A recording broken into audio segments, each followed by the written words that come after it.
There are many applications of the linear approximation, and these linear approximations are used, for example, when they, if you go back to the pendulum problem, the pendulum oscillating, then in that pendulum phenomena experiment, you usually you what do? The normally the equation of the acceleration is the acceleration of the pendulum doing like this. It is minus g sine theta, and I don't know whether you have did this or not before, but in that problem you simply assume that okay, this a can be written as minus g theta, and you say that sine theta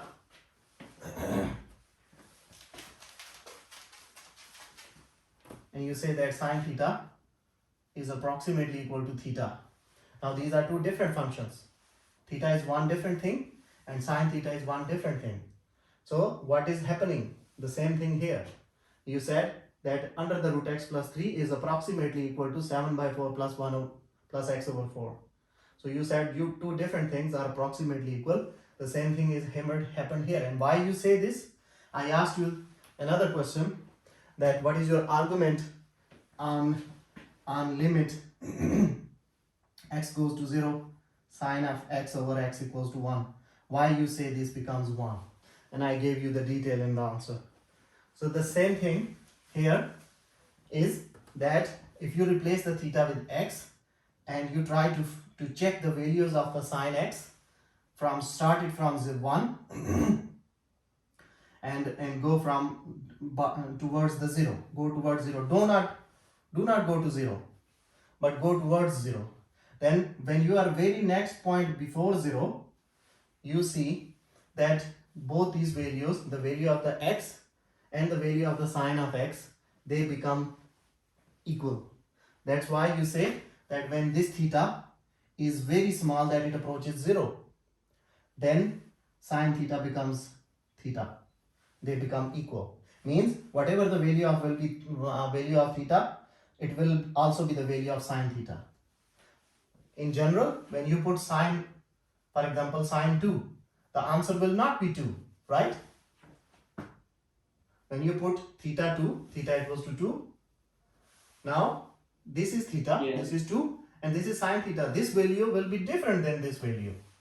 But when you say that, okay, replace this 2 with something which is close to 0, not 0, but approximately close to 0, then the behavior of the function sine at that value becomes equal to exactly the value of the x. These are the things which are all coming from the linear approximation. We always do approximation. Most of the times we use the benefit of approximation to find something. But it's for only linear equation. Yeah, of course, that's why its name is linear. But the thing is, important thing is approximation, not the linear. That we are taking the benefit of approximation to find certain scenarios. And also, but we cannot apply in such condition where the equation is not linear, it's changing very. Of course, for every situation, this you know the straight line equation, because you derived y minus y1 equals to m into x minus x1, you derived this equation for the linear functions. You use this function to derive this L of x, right? So how can you use a thing which is derived from this equation for a second order equation? No, you cannot use it. So whatever the origin is, you will always bound to the origin. What is your basis? Whatever which you belong. If you belong to linear category, then you will stick to linear, and all the whatever you do, you will stick to it. So for the second order approximation, of course, this equation will change and you have to derive another formula. Since this is a single variable calculus and we are not moving into the double variable or higher orders, So we are always stick to linear things. And that's why we also talk about the derivative. We didn't talk about the partial derivative. We only talk about d by dx of something. But we didn't talk about partial by partial x of something plus partial by partial y of something. Now this is actually a derivative of an equation which involves two coordinates, two variables. Now in this case, y is also a culprit, x is also a culprit. In this case, the only culprit is x. No matter here you have y square, x square, whatever you have. The culprit is x. But here both x and y are culprits. So in that case you cannot apply the simple derivative formula. So whenever you go out of the category, then you have to change the things according to that category. Right? Yeah. Good. Okay, the last, I think this is the, yeah, last, okay, yes,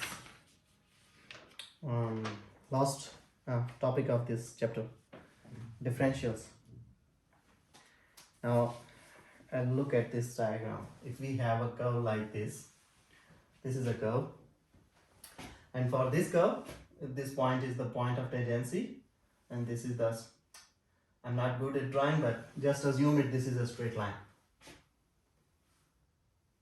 Okay, and this point is P, this point of tangency, and I'm saying that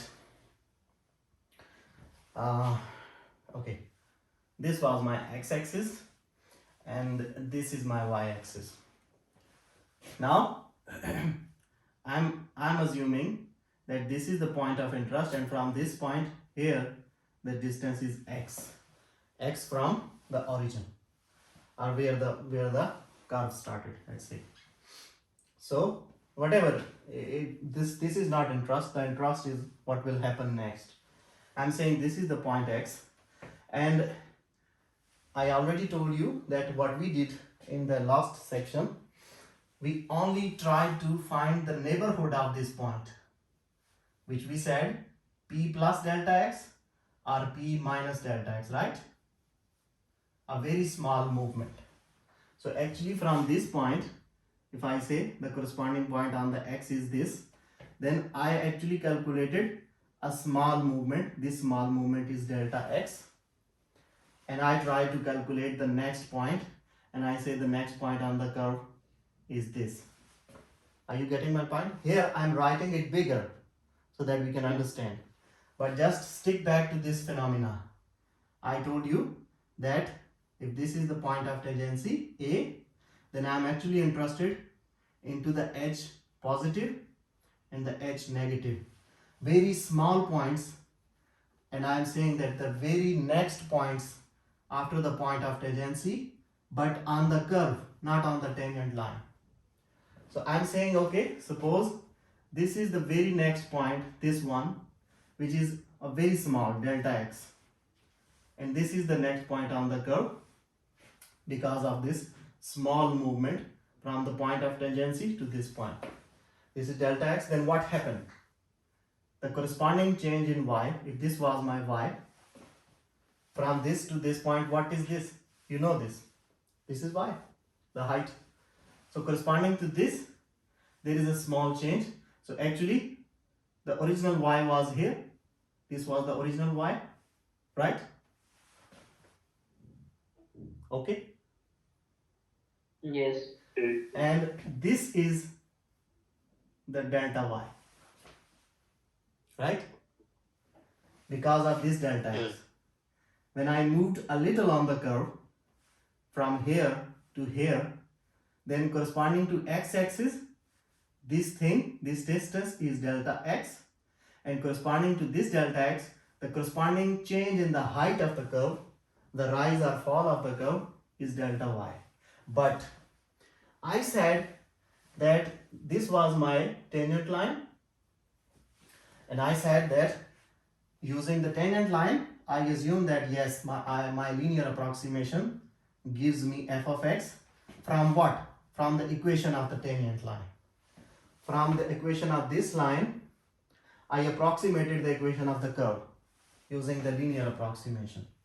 Now, if I use this, then what happens for the distance this one?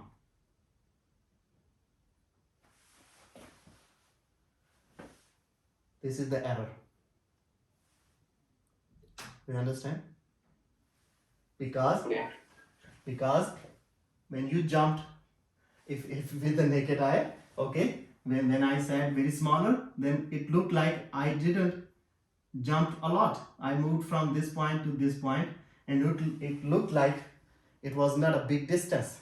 But when I look at it into the microscope, then I see, oh, what the shit, like this whole big thing is the difference, because now the equation of tangent is following this road and the curve is following this road, and I am saying that if this one is L of x and this one is y, I am still saying that they are approximately equal.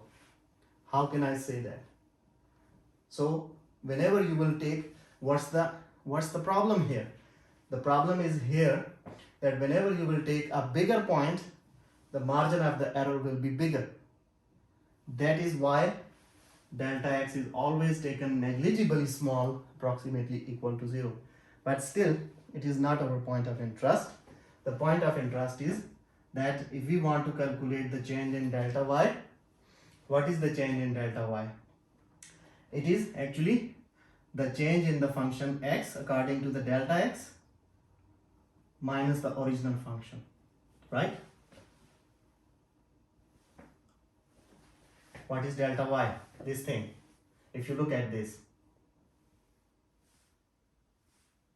whole thing is now y plus delta y, right?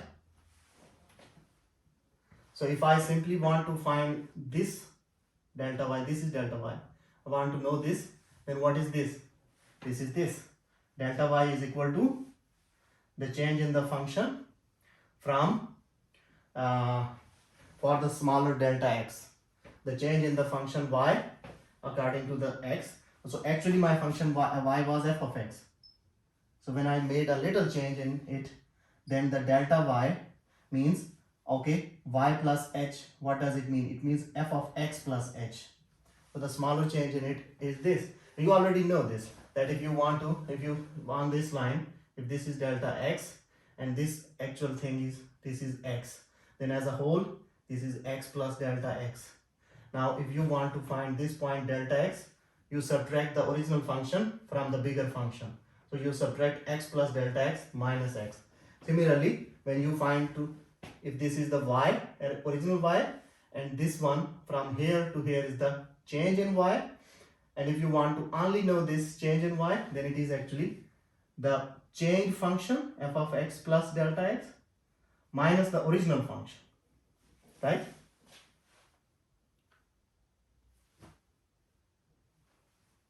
Right, yeah, or not? So this is the equation to find the delta y for the curve. But for the tangent line, we always use the formula of dy by dx, and that is simply the derivative of the function dy by dx of f of x according to the power rule formula. This is what? This thing is the distance from this point, okay, here to this point on the tangent, this thing. Are you getting my point?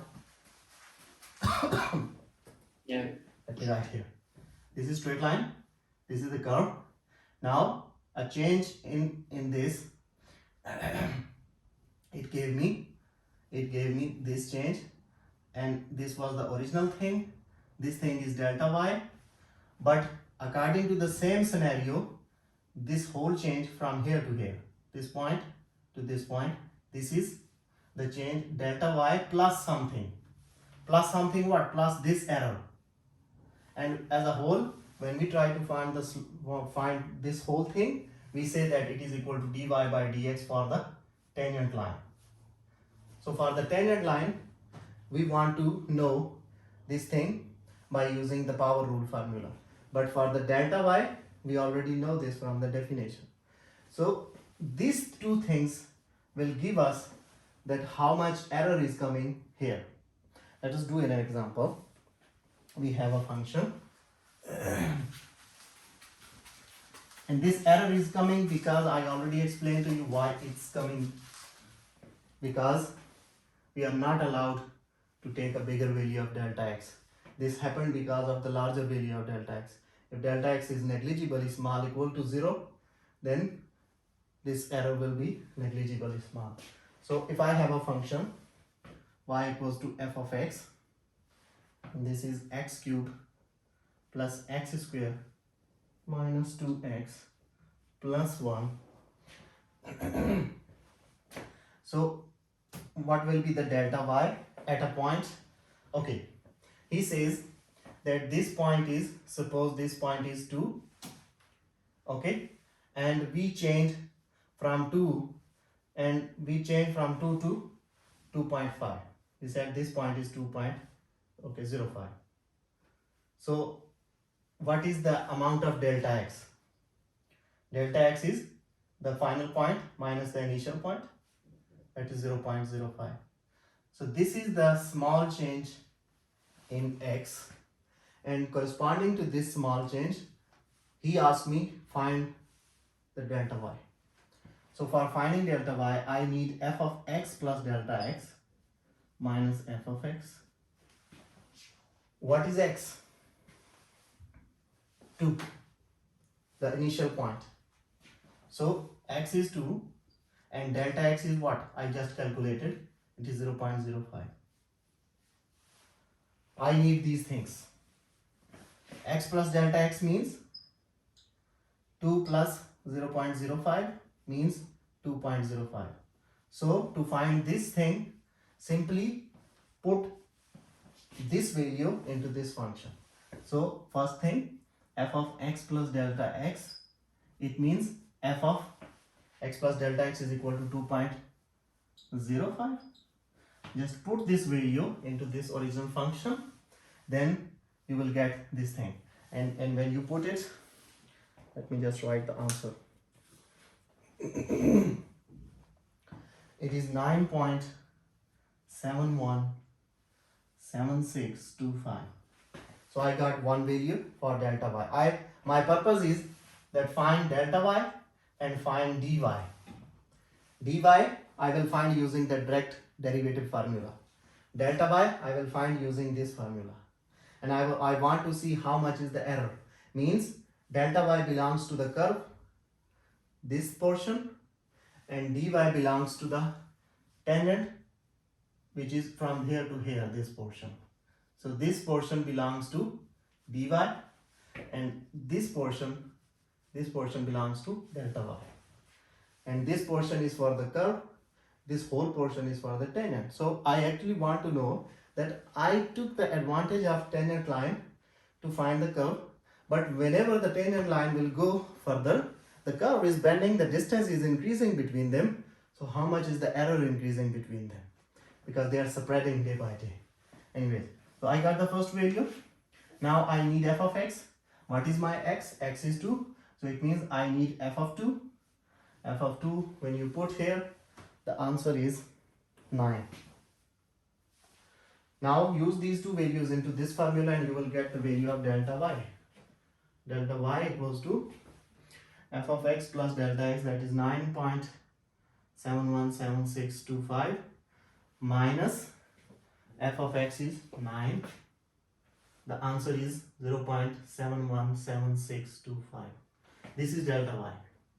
This is the change in the curve, in the slope of the curve, in the rise or fall of the curve. When you moved from the point P to a very smaller next neighborhood. This is one thing. Now the second thing is I need dy. Dy is simply the d by dx of the function f of x. If you find the d by dx of the original function f of x, it is 3x square plus 2x minus 2. This I use the derivative formula. Y equals to f of x. Then when we take the derivative dy, it becomes f dash of x into dx, right? I need dy. I need dy. So for dy, I need f dash of x at the point x and dx. And for the tangent line, we said that delta x is approximately equal to h is approximately equal to dx. All these things are equal. For this Leibniz derivative formula, we said that all these things are equal. What was my delta x? Delta x was 0.05. The movement from 2 to 2.05. So I can say this is my dx. So I have the value of dx. So I have one value, and I need f dash of x, means the value of the derivative of the function at the point x, and the point x is 2, and I already know the derivative of the function, which is f dash of x. So at this point, if I put the value of x, which is 2, in this equation, so the value of f dash of 2 is this. Now I am able to use this formula. So dy is equal to f dash of x into dx. My x is 2. So dy and dx I already know 0.05. Put these values. Dy is equal to, what is the value of f dash of x at the point 2? It is 14. Into the value of dx is 0.05. Multiply them together and the answer is 0.7 exactly. So dy, using the Leibniz rule and using this assumption, the answer is 0.7. And delta y, for the same linear approximation, the answer is 0.7176 if this. So this whole thing is an error. Why this error appeared? Because with the passage of time, the curve start bending from the tangent line and there was a gap between them. This gap is covered for the dy, but this gap is not covered for the delta y. That's why there comes an error. Okay? Okay. Yeah. So that's why you cannot say that always the dx and delta x are equal. So you always use these things. They are approximately equal. If you go back all these chapters, you will see wherever we have tried to replace them, we have always used this thing. And we are trying to say that yes, they look equal. If you look at these two numbers, of course they look equal. That number 0.7 for dy and this number for delta y, it is 0.717625. So up to the 1 decimal they are exactly equal, but after the 1 decimal there is something change. So it is minor change, and that's, you can say that dy is approximately equal to delta y, but there is of course error because of this gap between the curve and this gap, which with the naked eye we didn't see when we moved from the point P to this point, which I said P plus H, or if similar things can be done in the backward. If I want to move P plus H or I want to move P minus H. So with the naked eye, it doesn't appear to be changing. It doesn't appear that both the curve and the straight line, they are disconnected. But when I put it in the microscope, there was a big difference between them. This thing. This is the damage done by the approximation. There is another question. The radius of sphere be 21 centimeter with possible error 0.05 centimeter. What is the maximum error in using this value of radius to calculate the volume of the sphere? the radius of a sphere be 21 centimeter, and they say this r is 21 centimeter of any sphere, and the possible error in this radius, that will be of course delta r. This delta r, delta x, these things are always called the possible error appearing. If you go back, delta y, so these are the changes. So dr, delta r, they are the same thing, they are known as the possible error. And for the volume, we know already from previous lecture or 2 lectures ago, we use this formula, right? That this is the volume of a sphere. So they are saying that this is the radius and the delta r 0.05 centimeter. This is a possible error in calculation of this radius. Then since this radius is now we will use into the volume of the same sphere. So if the radius is calculated with this error, then what will be the corresponding error in the volume of the sphere? Do you get the point? Because this data we are going to use to calculate the volume. So if there is an error in calculation of this data, then of course that error will also do some damage in the calculation of the next value, which is the volume. So to calculate now this is the volume formula, we are not concerned with it. The question is, what is the error in the calculation of volume? So we are actually concerned with delta V, and delta V is approximately equal to dV, and dV I know from the formula that it is equal to d by dr of this formula, 4 by 3 pi r cube. If I do the calculation, it becomes 4 by 3 into 3 pi r square into dr. This dr is written must. These cancelled. R, you know the value. Dr, you know the value. This is delta r approximately equal to dr.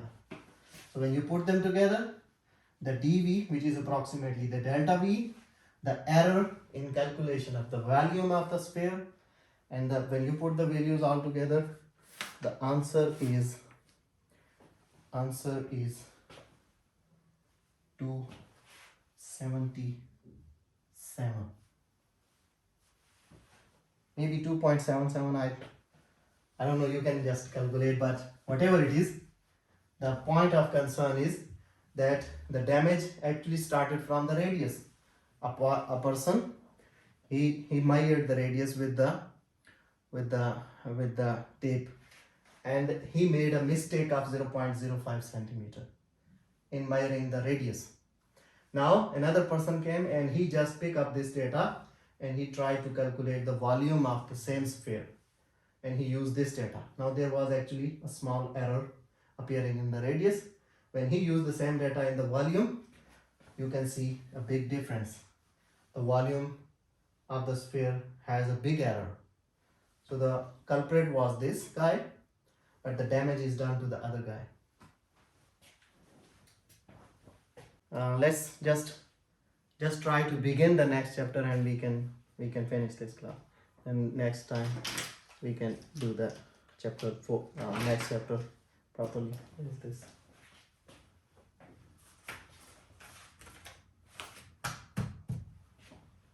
Wow. This is the old age consequences. You're not that old.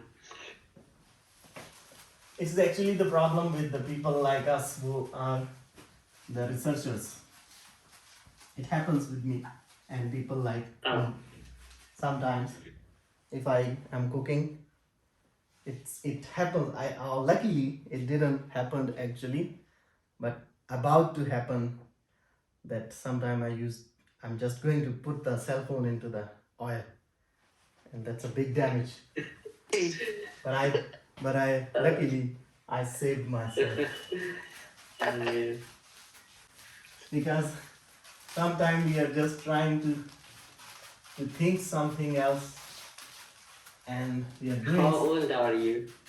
It's not about old. It's actually about the Stress. about The workplace. the work uh, scenario. It's actually about what kind of work you are doing. You can Yeah. see examples from the past. There is a big famous example from I guess Newton, that he wanted to boil the egg, and instead of egg, he picked up the egg in the hand and he wanted to boil the egg for 5 minutes. He put the watch in the water and he's standing like this to calculate the 5 minutes with the egg in the hand. So these things belong to our community. Yeah. Many examples you will see, they belong to our community. Our community means the researchers community. Okay, so now next chapter is this one is about optimization.